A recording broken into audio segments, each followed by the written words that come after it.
반갑습니다. 저는 대기업의 반도체 전문으로 멘토를 해드리고 있는 류민이라고 합니다.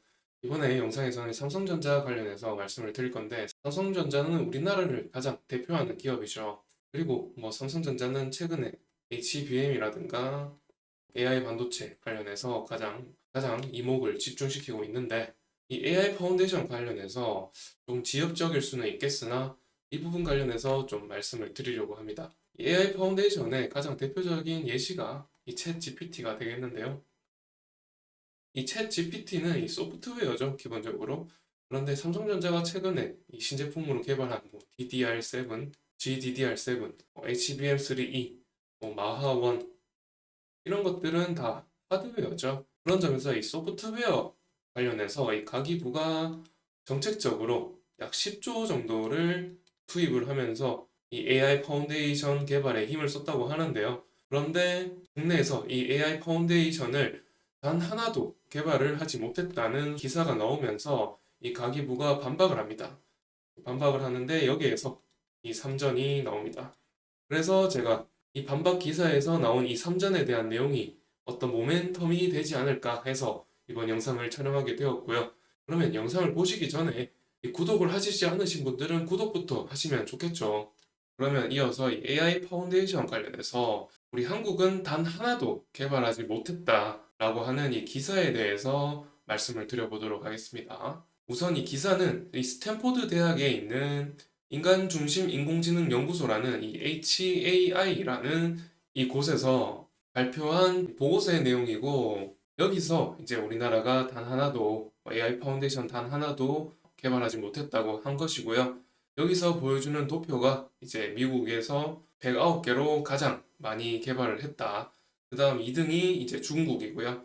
20개 개발했다는 내용이고, 그 뒤를 이어서 영국 8개, 프랑스 1개, 이런 순으로 순위가 매겨져 있습니다. 그리고 이 왼쪽에 거는 머신러닝이라고 해서 미국이 약 61개, 중국이 그 뒤를 또 잇고 있고요. 또 머신러닝에서는 프랑스가 3위고 영국이 4위를 기록하고 있습니다. 그러면서 우리나라가 이제 파운데이션 부분, 또 머신러닝 부분에서 단 한 개도 개발하지 못했다 하면서 이 인공지능 시대에서 후진국에 속한다면서 호평을 남겼는데요. 자, 그러면은 이 AI 파운데이션이 아까 챗 GPT라고 말씀을 드렸죠. 이 챗 GPT의 가장 대표적인 기능이 바로 이 LLM 기능이 되겠는데, 이 대규모 언어를 한 번에 처리하는 이런 기능이잖아요.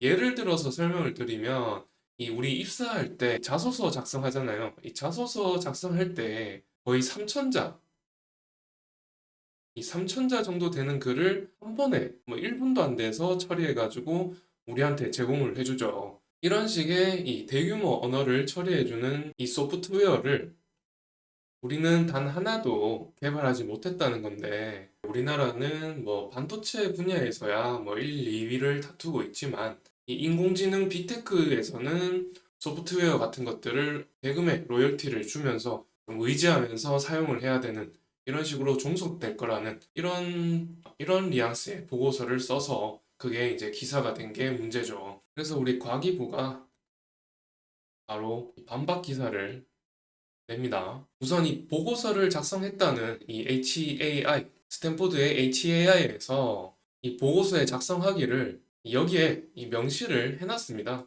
뭐라고 명시해놨냐면, 대한민국을 지명을 해서 우리나라의 개발 건수가 명시되지 않은 것은 일부의 국가 사례가 조사에서 이 누락됐을 가능성이 있다. 이렇게 이제 누락됐을 가능성을 이미 명시를 하기도 했고요.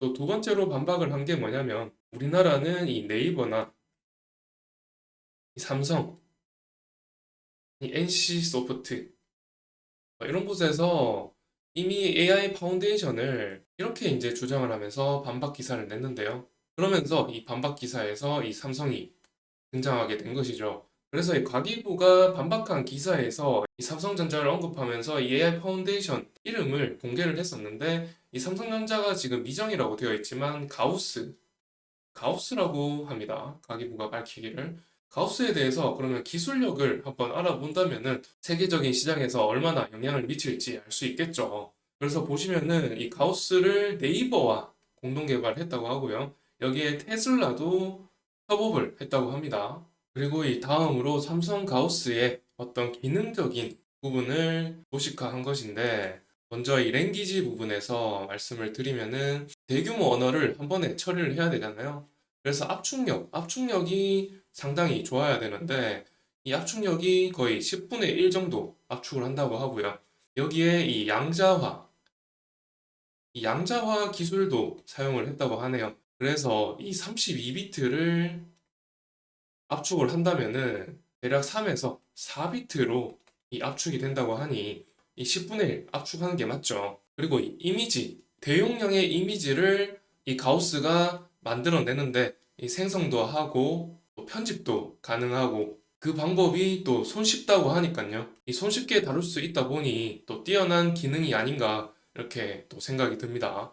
그리고 이 코딩, 이 GPT에서도 이 코딩이 가능해서 뭐 개인이 게임도 이렇게 만들 수 있을 정도로 코딩을 만들어준다고 하는데요. 이 삼성의 가우스는 약 200억 파라미터 정도를 사용을 해서 적은 용량이든 많은 용량이든 이 코딩을 해서 이렇게 우리한테 제공을 해준다고 합니다.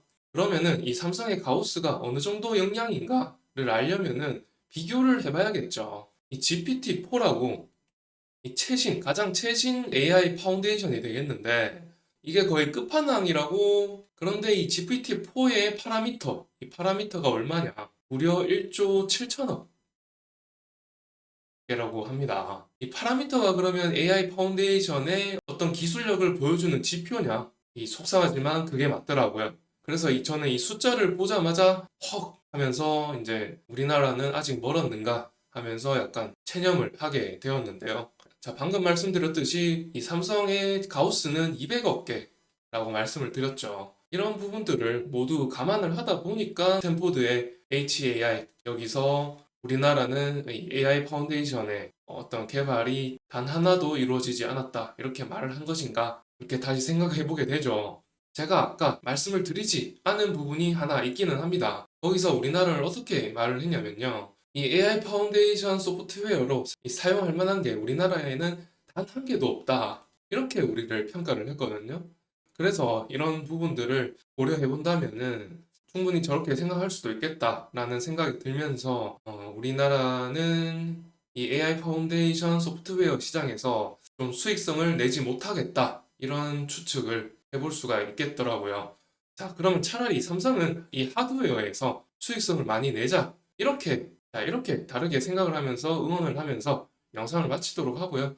그러면 다음 시간에는 좀 더 다른 내용으로 다른 종목을 가지고 또 찾아뵙는 걸로 하겠습니다. 그러면 지금까지 시청해 주셔서 감사드린다 말씀드리고, 또 영상이 좋으셨다면 좋아요와 구독도 한 번씩 눌러주시길 바랍니다. 감사합니다.